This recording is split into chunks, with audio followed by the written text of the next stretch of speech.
And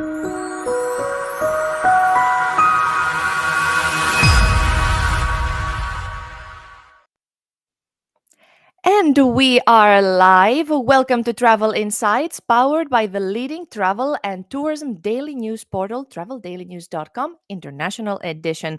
We are streaming live on our website, on YouTube, as well as on Facebook, LinkedIn, Twitter. Thank you for tuning in wherever you're watching us from. I'm Chryssa Skodra, and in this interview series, I interview thought leaders, professionals, academics, and practitioners in the tourism, travel, aviation, and hospitality industries.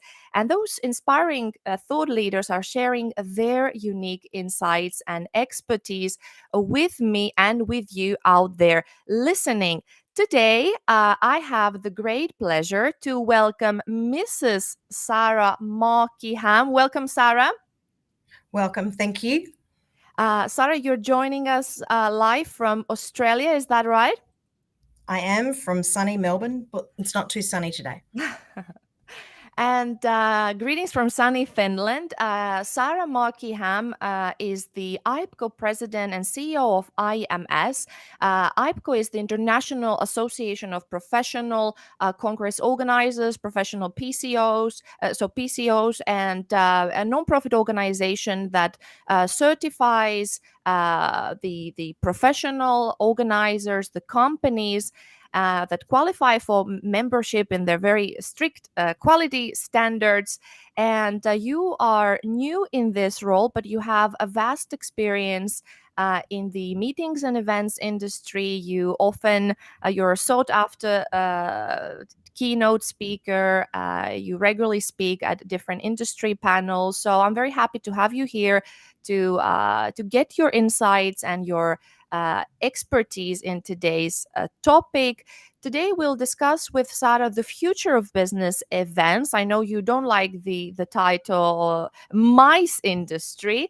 You use business events in Australia, and it's a valid title in the tourism industry. So, Sarah, let's start with the past, the present, and let's see the future. So, the past years, we all had to endure different changes in our lives. There was a certain impact. How has the impact of the past few years due to the pandemic was on the business events industry? And has it left some scars in the industry? And what opportunities also it opened up to? Well, firstly, Chryssa, thank you for having me. It's a pleasure to join everybody today. The scars of the last few years, Melbourne was one of I think the most locked down city in the world during the COVID pandemic. So the scars are still a little raw down here, but it has been delightful to see our industry come back and our major events come back in the last 6 to 8 months. But the scars are real. I think I think the biggest scar that the industry globally faces is that there's a lot of lack of confidence in the employment market within our sector, that people don't think our industry is that secure as what it was before the pandemic. It really, I've been in our family business for nearly 30 years, and we survived the GFC, we've survived all these other things, but it's the first time in our professional lives that the industry was not allowed to operate. So until, we've seen a lot of people come back, but I still don't think hospitality, tourism are seeing the numbers come back in staff confidence, because I think we've got to be open for a little bit longer to get that confidence back and get people back into the sector and realise that why they come into the sector in the first place. Mm-hmm. So you spoke about the confidence, but what is the opportunities that you see in the near future, and how the industry can emerge bigger and better? What needs to happen?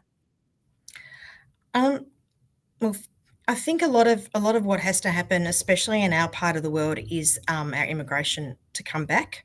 We lost a lot of the student workers, those people who come to Australia to study, who take, those entry-level hospitality jobs, to be able to take that in. But, there are massive opportunities because, those of us who have survived had to adapt, and we adapted by, going virtual and giving the confidence to our clients that it is going to be okay. And now it's a point of how do you combine that technology that was thrust upon us and how we can actually use it to grow their own events and create new markets with it.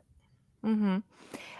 You spoke about the new market, and you are the newly appointed president of the IAPCO, the International Association of Professional Congress Organizers. So, what would be your inside knowledge after you're talking with other members, and what is do you have data or anecdotal evidence that paint a picture globally? What happens around the world? What is your insights? A lot of what's going on in the various stages of recovery really depended on how they were shut down and how long they were shut down. Australia is a very vast piece of land. So, from one side of the country to the other, there were different experiences. And, we find it in our micro environment. But globally, I think that the underlying thing is everybody found the 0 to 1,000, we're back open phenomenon really hard to cope with because we didn't have the staff to cope with the volume that increased so quickly. And a lot of the good staff that we lost left the industry and really are not that confident coming back to the industry yet. So everyone that I spoke to when we were at the General Assembly and annual meeting in Israel in February, everyone's exhausted. And we've done a very good job. And, being service culture people by nature, we haven't really shared globally and with our clients how hard the last, 8 to 10 months have actually been physically on the sector and on the business owners in the sector. Physically, mentally. And it's not just the PCOs, it's the hotels, it's every supplier who, who was basically shut out of business for 2 and a bit years, how they actually recovered from that and trying to get everybody back up and running. And you're doing a hell of a lot more with less people. Mm-hmm. And I think we've done such a good job of just getting the job done. We haven't exactly told, beyond our 4 walls of our sector, how hard that journey has actually been. So would you wish to have more knowledge sharing? And is the IAPCO working towards that direction to have ways for all the members perhaps to voice their insights and opinions and wishes and feelings? Do you have such procedures in place where the knowledge could be shared amongst the members? Yeah, we actually set something up last year, and we ran a program, a CEO meetup program and business planning preparation sessions for our single office PCO companies last year. So there was about 13 of us globally that met every 4 to 5 weeks online, and it was a very safe place for us to discuss where things were at and how we were feeling. And the greatest thing about that too is that you met people that you hadn't ordinarily met before. So you could create those relationships, which, is probably there have been some, fabulous things that have come out of COVID, and that was one of the loveliest thing that came out of it. But it doesn't by any means say that we are back to 100% staffing and getting on with it. The industry globally is still trying to catch up. Mm. You said before that you are based in Australia, which is a microclimate and ecosystem of its own. So, could you highlight, before we look a little bit globally, in more detail, what's happening and get your insights regarding the meetings industry? What's happening in the Asia Pacific region, and what is your role as the new president of the International Association of Professional Congress Organizers? Do you have plans to highlight some activities in that part of the world? Look, Chryssa, it's definitely something that we have on the agenda to take advantage of where I am geographically. Mm. Our 2025 annual meeting and General Assembly is going to be held in Taiwan. So we are starting to concentrate on and spend some more time in this region because we see the Asia Pacific region, along with Latin America, as our growth sectors for membership and activities.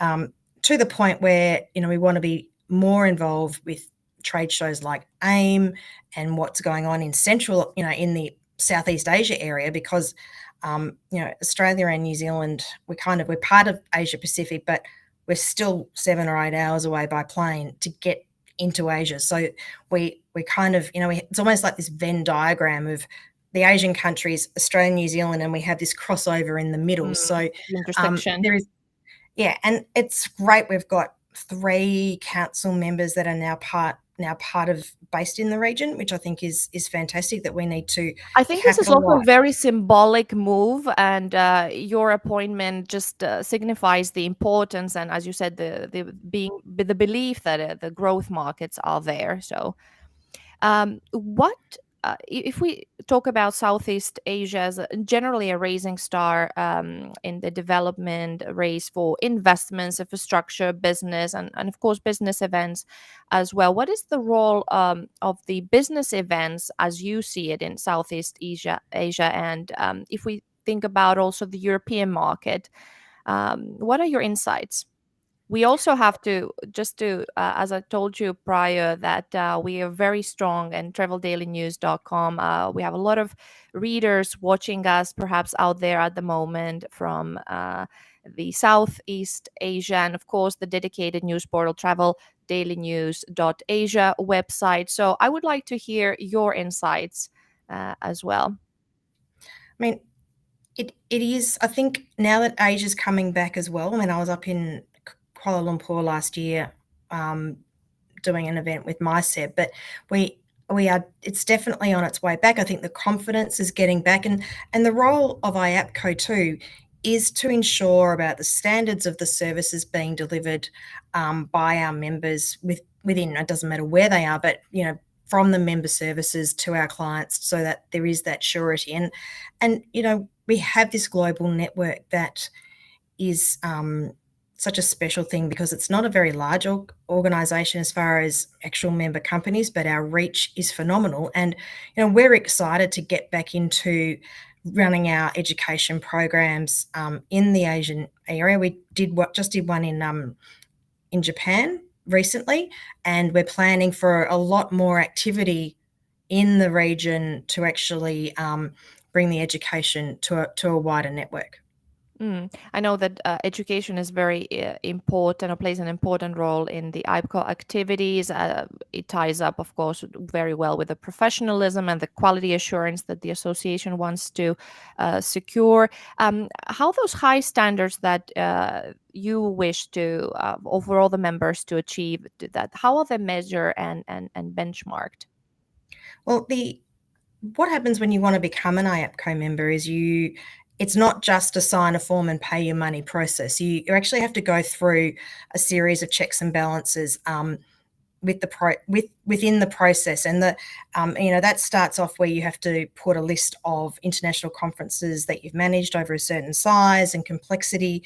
The IAPCO head office then does referee checks with the clients, and it's only when they've passed that stage, then they have their actual office and the events that they have selected reviewed. So what happens now is that our CEO Martin Boyle has an interview with the managing director or CEO of the organisation checks on their business processes, and then one of the IAPCO members that doesn't have a conflict of interest attends the conference that they've put up and checks how that is run, and then they go to the prospective member office and interviews staff and clients. So it's very much a quality control of members checking members. Mm-hmm. But yeah, and then every year we have to fill in a survey before at the end of every year, where we have to say what the business ownership, how many staff, staff turnover, the events that we've done, the size of the events that we've done. And our goal is to actually review every company Mm-hmm.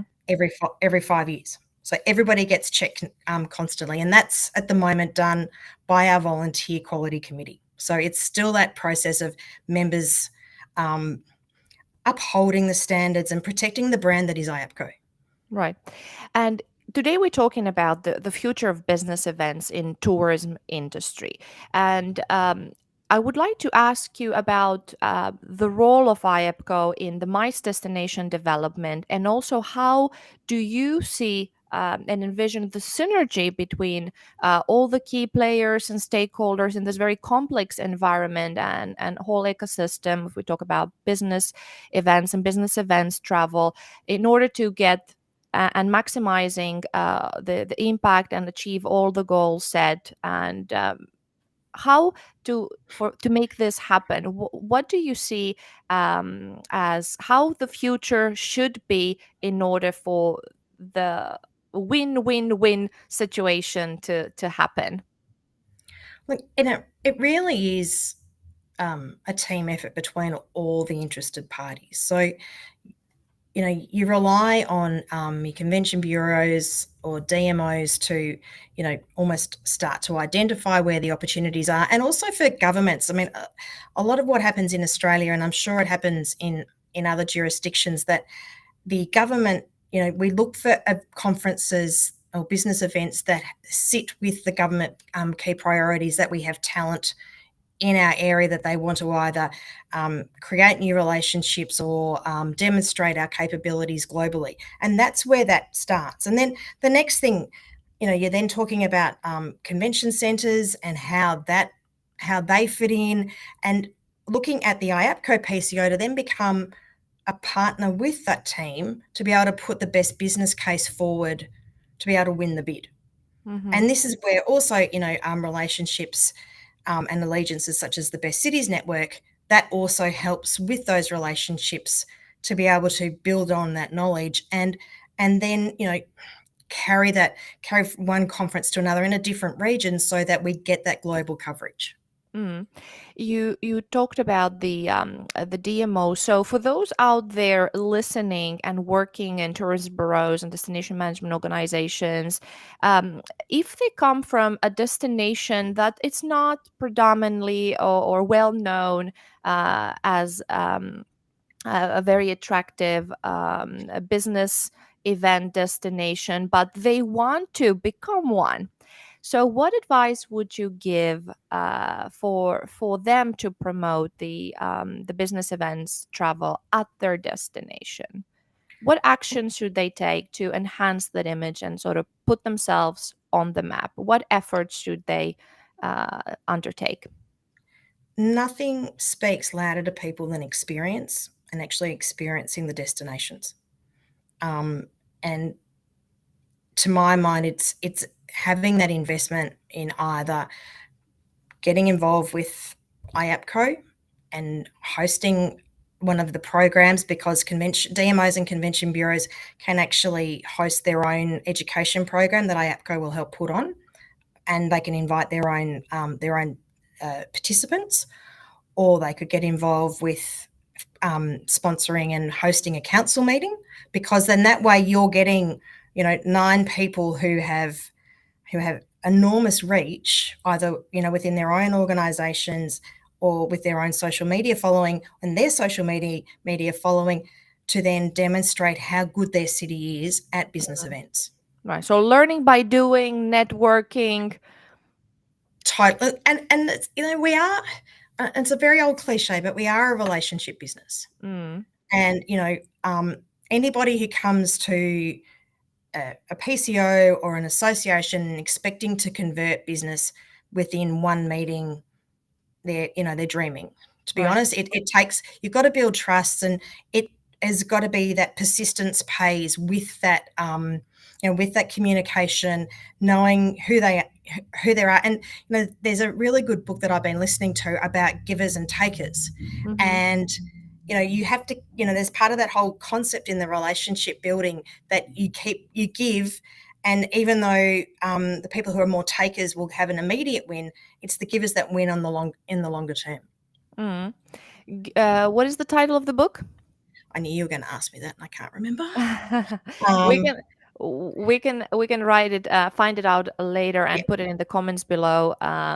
So you talked about the human touch and the relationship.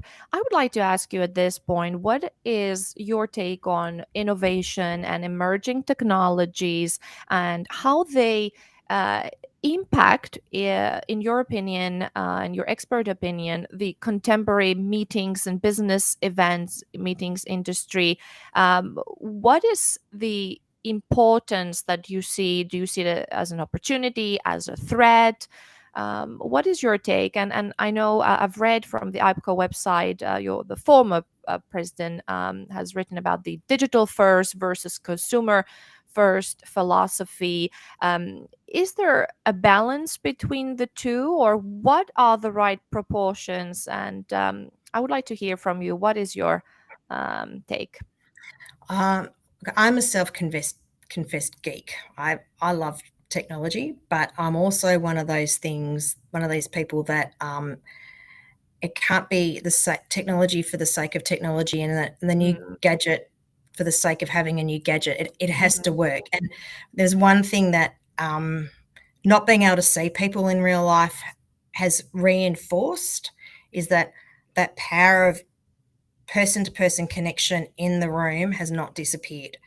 I see a lot of the technology as a way that we can actually enhance and use the technology, especially in the hybrid space, as an opportunity to grow your market.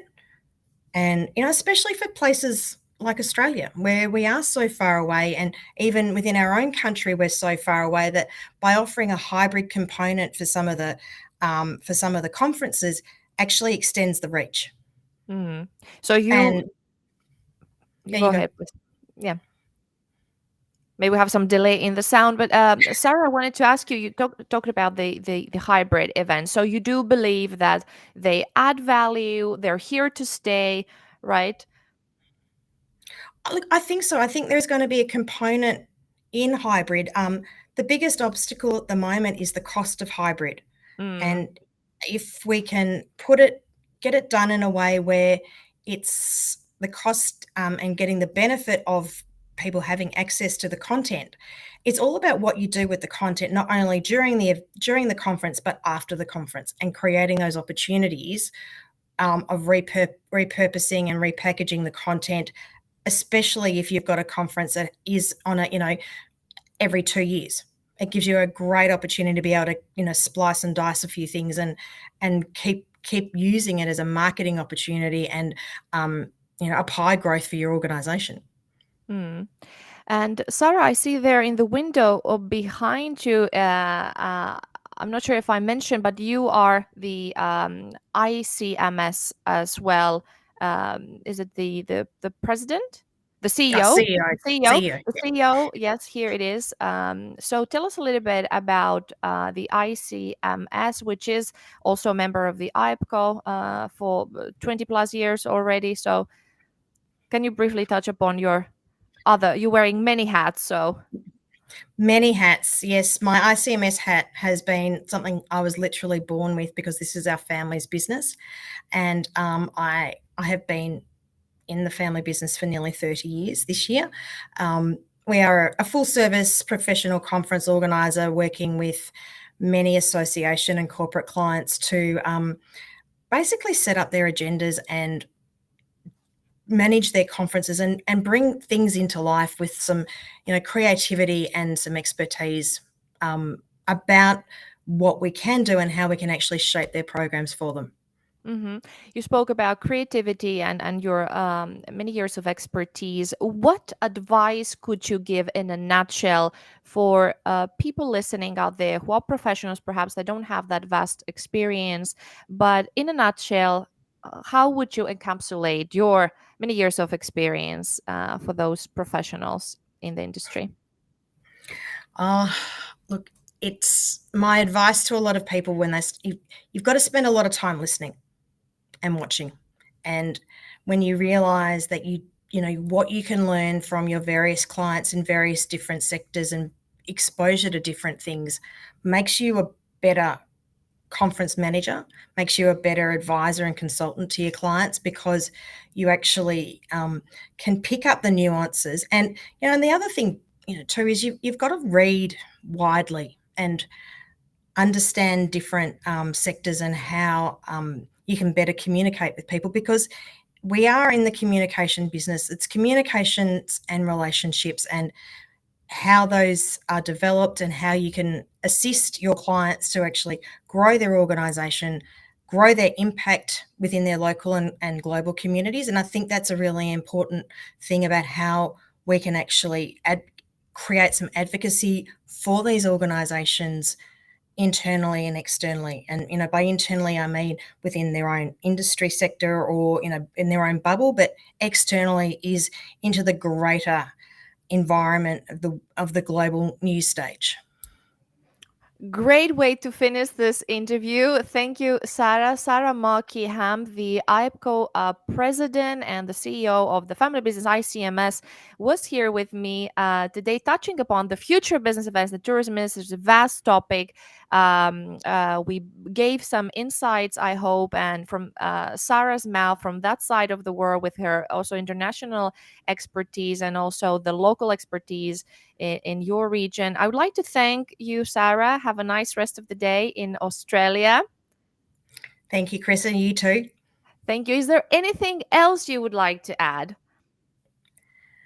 I think we've got to stay positive and just keep looking forward, and we will forget about COVID at some point. Yes, and as you said, the recovery signs are here, right? The industry has already great potential, and people, of course, it would be great to return to the industry with the passion and the creativity and the ability to do great things. So I would like to thank you, Sarah. Thank you for joining us here in the studio. This is Travel Insights. Thank you for tuning in and listening. For more information, go to TravelDailyNews.com. Stay tuned. Every Wednesday, I feature another inspiring guest here in the studio with me, where we open up interesting topics and they analyze them with their insights and expertise. If you have an interesting topic that you'd like to discuss with me, please let me know. Here is the email below. You can reach out to me. And thank you, everybody, for tuning in and listening. LinkedIn, Twitter, Facebook, YouTube. Thank you for watching. I'll see you next Wednesday. Bye.